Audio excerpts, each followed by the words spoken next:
The S&P 500 just hit the 100th percentile, and the S&P at this level has historically marked a regime inflection. Something is breaking beneath the surface and the data confirms it. Right now, the S&P 500 is at 7,209, the 100th percentile for the past year. Historically, the S&P at this level has historically marked a regime inflection, says the data needs to confirm. The commodity analyst says, we are in a commodity supercycle driven by underinvestment and deglobalization. In the next few minutes, I will show you who the data says is right and what it means for your money this week.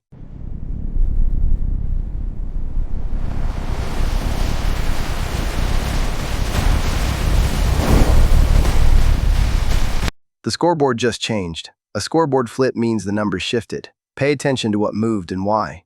Score 1 for the commodity analyst. Commodity supercycle. Oil agrees at $105.1, 131-day streak. The dollar analyst just moved from wrong to right. Score 1 for the dollar analyst. Dollar milkshake higher. Gold agrees at $4,580. McElroy is waiting on confirmation. The narrative holds, but the data has not validated it yet. 130-day streak? Hartman might be right, but the data has not confirmed the thesis yet. 124-day streak. Gammon just moved from right to wrong. Bad stretch for Gammon, for now. Yield curve at 0.52% says the opposite of credit will blow out. Snyder just moved from right to wrong. Snyder is wrong, for now. For now.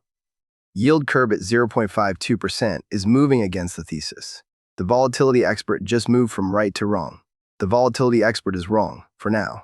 VIX at 18.8 is moving against the thesis. Score today, 2 right, 2 early, 3 wrong. A scoreboard flip means the numbers shifted. Pay attention to what moved and why. Today's big question: are commodities in a supercycle, or is this the top?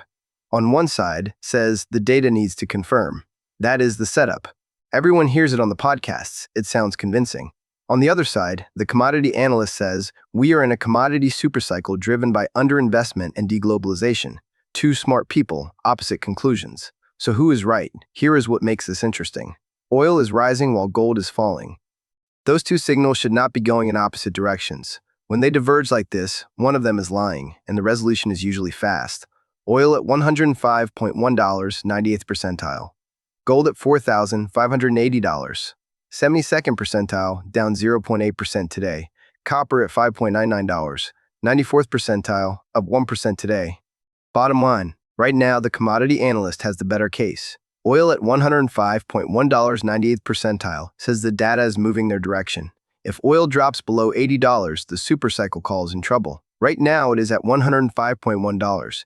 If copper breaks to new highs while oil falls, it is demand rotation, not a supercycle. Oil at $105.1 is in the 98th percentile, reversal territory. If it drops below the 75th, the thesis weakens fast. Gold at $4,580. We'll track it daily on the scoreboard. None of the 7 are talking about this next signal, and they should be. 2-year yield just surged 2.1% to 3.92%. A move this size demands attention. Historically, the 2-year at this level reflects where the market thinks the Fed goes next. None of the 7 are talking about this. Keep it on your radar. Phase 1 is the good times, but good times do not last forever. Here's how close we are to the edge. We are 69 basis points away from Phase 2, the phase where credit breaks and volatility spikes. There is no acceleration in credit stress yet, but we are watching the pace, not just the level. The trigger, investment grade spread, crossing 150 basis points, currently at 81 basis points. At this week's pace, that is roughly 34 weeks of runway. That is late December. Phase 1 means risk on is working. Equities, commodities, and real estate all benefit from loose conditions.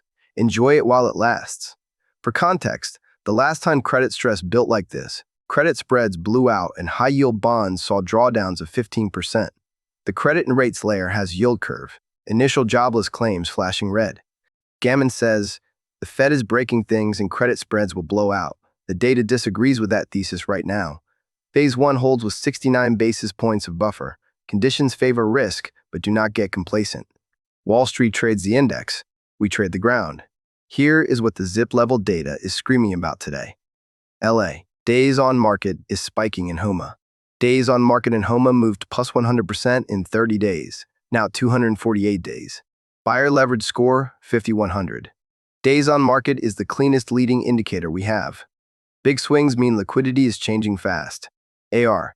Days on market is collapsing in Harrison. Days on market in Harrison moved 99% in 30 days, now 107 days. Buyer leverage score 46, 100. Days on market is the cleanest leading indicator we have. Big swings mean liquidity is changing fast. Los Angeles, CA, payment burden is past the breaking point. Los Angeles, CA, median home about $1,787,000 on about $91,000 household income. Price-to-income ratio 19.7. When the math stops working, sellers find out before buyers do. These are not hand-picked metros. They are the loudest signals in the housing data right now, chosen by the numbers, not the narrative. Today's debate asked, are commodities in a supercycle, or is this the top? Let me show you what happened the last time we were here. Oil at $105.1 is in the 98th percentile. That means it is higher than 98 out of 100 days in the past year. In 2022, oil spiked above 120, then demand destruction pulled it back 40% in months. In 2020, oil went negative for the first time in history as demand collapsed. In 2018, oil dropped 40% in Q4 as growth fears overtook supply concerns.